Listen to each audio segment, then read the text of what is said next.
Hi, this is Alex from Groovy Entertainment. Today we got a special video for you. Today's video is George Washington from 1978 for George Washington's birthday today. So let's get started.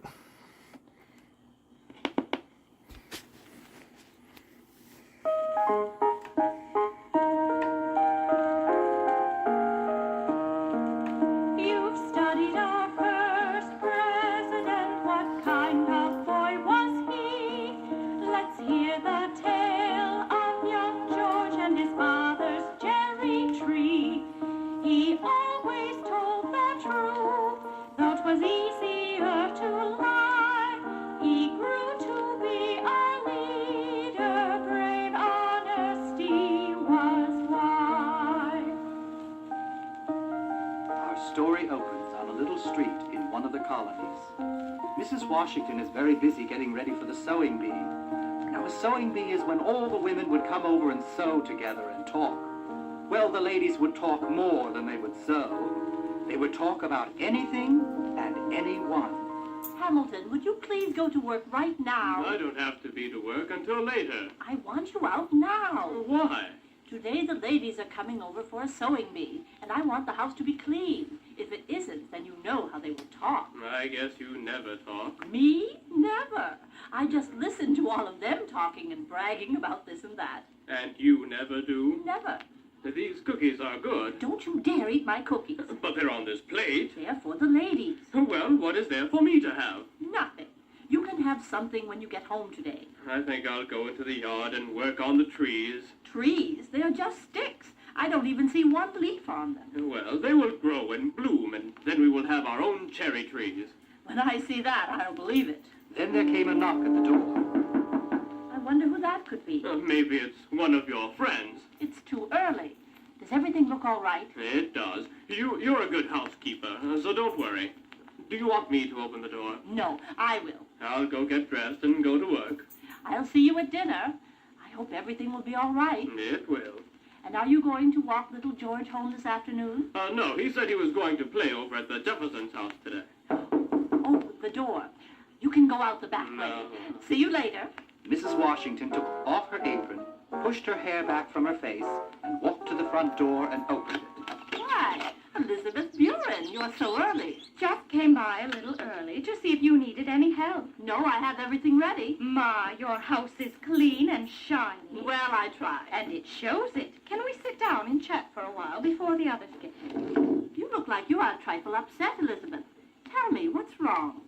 I know that you won't believe it, but your son is picking on mine. George picking on your boy? Impossible. He is a bully. My little sweet child came home from school crying because of your boy. Well, I'll speak to him. Please do. My little one is an angel, and your son is just terrible. Little George has been brought up not to fight and talk back. We've always tried to teach him manners. Well, I don't want to say this, but you have failed. He is a hoodlum. You had better talk to him, or he will grow up and be a disgrace to you. I'm shocked to hear this. That is why I came over here early, to speak to you private-like, so that the others won't hear. You know what they are like. Well, thank you. Would you like some tea? No, not now. But I do smell something burning. Oh, my cake. I forgot about it. Remember, a good cook never forgets her cake. Mrs. Washington and Elizabeth ran into the kitchen and took the burned cake from the fire. It's ruined. I feel so bad. Just cut the burnt part away and serve it to the old girls anyway. They will never be able to tell the difference. Are you sure? I know them. They couldn't tell a burnt cake from a good one. As long as they can feed their faces, they won't care. In a little while, the house was filled with the three other ladies who were invited. There was Mrs. Ross, Mrs. Jefferson, and Mrs. Mason. These ladies were the most important in the colony, and they had a lot of power. What they liked to think was that they were the center of society. Meanwhile, at the other end of the village, just outside of the schoolhouse, George Washington and his friends, Tom and John Quince, stood. Did you see the teacher's face when I put the frog in her desk? Oh, she jumped a mile high. You're not laughing, George. That wasn't very nice. You really gave her a terrible fright. You should not have done that to her. Look at George. He's too good to play jokes on the teacher. Yeah, why is it that you never ever want to have fun? I do, but I don't think that it is fun pulling tricks on the school teacher. Well, who else would it be more fun to trick than old Miss Hester? Do what you want. Oh, look over there. Betsy Ross. I think she's so cute. Oh, she's just a girl. Well, I like her. You like Betsy Ross? What do you want to do? Grow up and marry her? George loves Betsy Ross. Come on, don't play games. She's coming over. Hello, George. Hello, Betsy. George loves you. You better get away. They're so silly, George. I don't know how to have manners. My father has always told me that I should always be polite. And you are. Not like those other boys. Well, George, I have something for you. what is it? I made it myself. Look. How pretty. Oh, what is it? A handkerchief. I sewed it all by myself. Oh, And I sewed in your name, just like the ladies do. Betsy, it's very pretty. I'll always keep it. Will you, George? Really? I will. And I'll always think about you. And I'll always think about you. Do you think we're going to be friends even when we grow up? I don't see why not. If you want to be my friend, I'll be yours. Then we will be friends forever. George, what do you want to be when you grow up? I don't know. Maybe I'll build furniture or be a blacksmith. I don't know. Being grown up is a long time from now. I know what I want to be when I grow up. You have decided already? I want to be a dressmaker and make pretty clothes. You really want to do that? Yes, I do. And I'll make your shirts and scarves. That's wonderful. You know, I walk into the fields and I think about it, but I really don't know what I want to be. Well, as you say, you have a long time. But I have to run. Mother wants me to cook dinner. She's at your house having a sewing bee. You mean all the ladies are at my house? Oh, yes. Then I think I'll go down to the brook and watch the water and think. See you tomorrow at school. Goodbye, Betsy. She knows what she wants to grow up and be. I wonder what I'll do.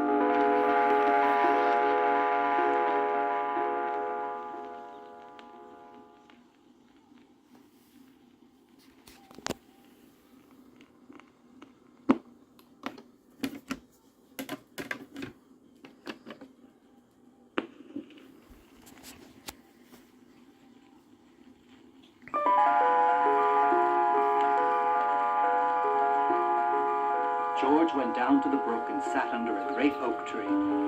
He looked up at the sky and he watched the clouds move across the sky. He fell asleep and began to dream.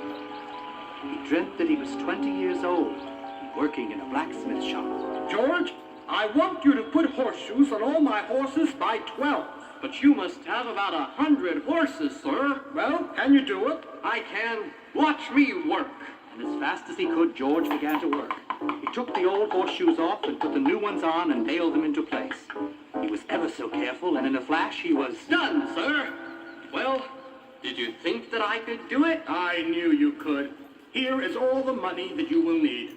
That dream started to end, and another one began. This time, young George was working in the fields gathering grain. George, we have to gather all the grain before the first snow. How long till it snows? Well, it's expected to snow within the hour. Then we will do it, sir. Look at that boy work. He's fast. He works better than 50 older men. Why, look! He's gathered the grain.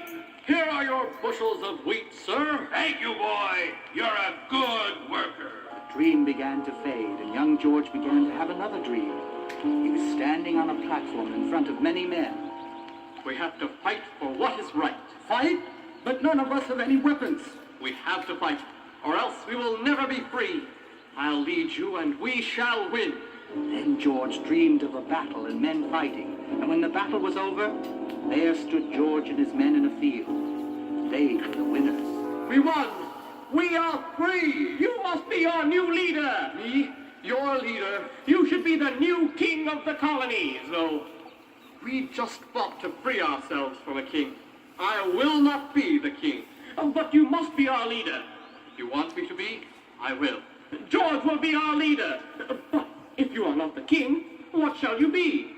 I will not be your king, but I will be your president. Hail to the leader! I shall be your leader if you, the people, vote me to this position. We shall. We will hold elections and vote you to be our leader. The dream faded. George sat up. What a dream. Me, the president, leading all those people. It is impossible. But what a dream. I wonder if dreams ever really do come true. George got up and began walking very slowly home. Now the sewing bee was in full swing. The ladies were having a wonderful time sewing and eating, and the best part of the whole afternoon was when they got down to talking. Girls, just wait till I tell you about Dolly. What about her? Well, Mrs. Watson heard from Mrs. Hall that Dolly is going to marry Mr. Madison. But it is true, I think. Well, that's what I heard. Well, girls, we shouldn't spread stories. How will we know that they are true? Who cares if they are true or not? I love stories. Mrs. Ross, you are just sewing away and you hardly said a word. Well, you girls are doing enough talking for me. Don't you have anything to say? Now, really, I came here to sew, and that is what I am doing. But what is that you are making, dear? A cloak. You are so talented the way you can sew. And Betsy, my little girl, oh, I think she's even better than I am. Would anyone like some tea and cake? Oh, Ruth, have you tasted the cake? She burned it. She is such a bad... Oh, you are back, dear. Let me taste it, dear. I hope you like it. All right, Elizabeth. It is burned. Just then the door to the house opened, and in walked little George. Hello, dear. Hello, ladies. I'll go to my room. See you later. Just you wait a minute, George. I want to talk to you. What's wrong? Ladies, I was not going to say a word, but I must for our children's sake. Elizabeth, I will speak to him myself. No, it is better that I speak out right now. Did I do something wrong? You fought with my little boy and gave him a black eye. I did not. I never fight. Oh, look at him. He's lying. And I do not lie. Elizabeth, my son does not tell lies. All children tell lies. I know my boy does, and so does everyone else's. I never do. Right, Mother? I have brought George up not to tell lies or to fight with my friends. My boy came home with a black eye. He told me you did it. I didn't.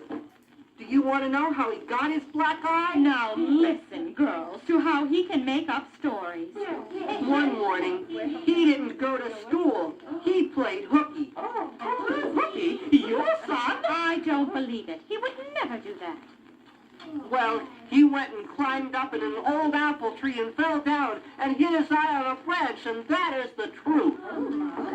A likely story. It's true. He got angry at me because I would not let him copy off my paper at school. My boy does not cheat. Well, he didn't do his homework, and when I wouldn't let him copy, he told me that he would get me into trouble. I do not have to stay here and listen to your son try to make my son out to be a bad child. I'm going home. I know that George would not tell a lie. I would never have said anything if she hadn't asked me. I believe you. Well, after that, all the ladies began to go home. Soon, only George and his mother were sitting at the table. I spoiled everything, didn't I? No, you didn't. I know you would not tell a lie just to get out of trouble. I have always tried to do what you and Father have told me. I'm proud of you. Well, during the next few months, George kind of kept to himself. Then one day, a new family moved into town and bought a house 3 doors from the Washingtons. Mother, did you see the new family who moved in down the way? Very nice people, very friendly, and they have such a pretty daughter. I saw her. Her name is Martha, and she's beautiful. What is it, son? Love at first sight? Not love. I'm too young to fall in love. But I kind of like her a lot. Every chance he had, George would walk past the house and try to say hello to the young girl.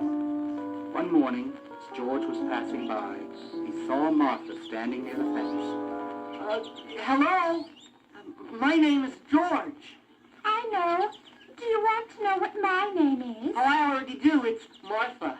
How did you find out? Simple. I asked my mother. Why? Because you were pretty, and I wanted to know your name. Do you always tell the truth like that? If you tell the truth, you won't get into any trouble, Martha. Do you want me to carry your books to school? If you want to.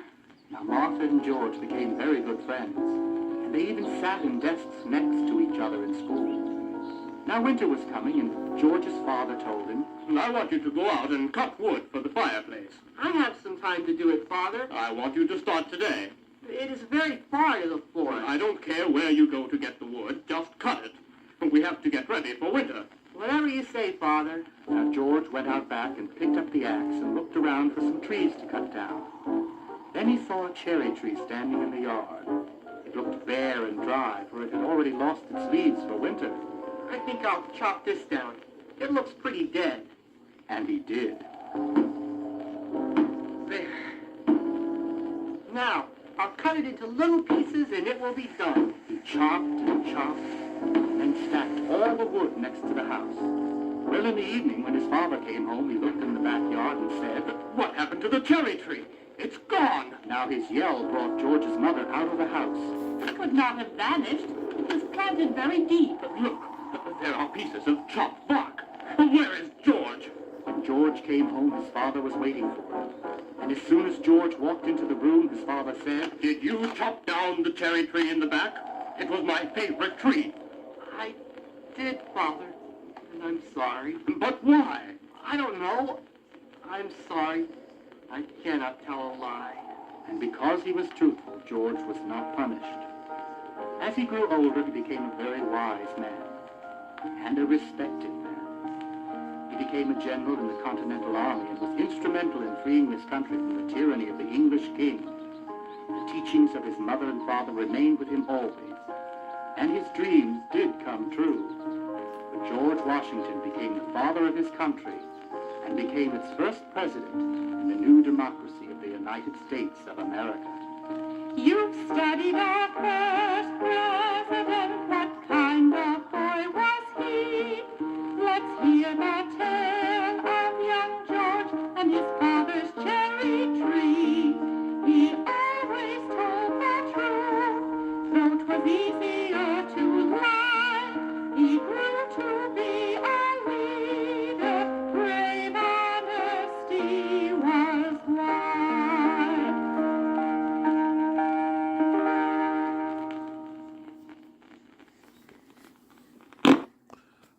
So, that was George Washington for 1978. So if you like, subscribe, share, and comment, have a groovy day with another video coming out real soon.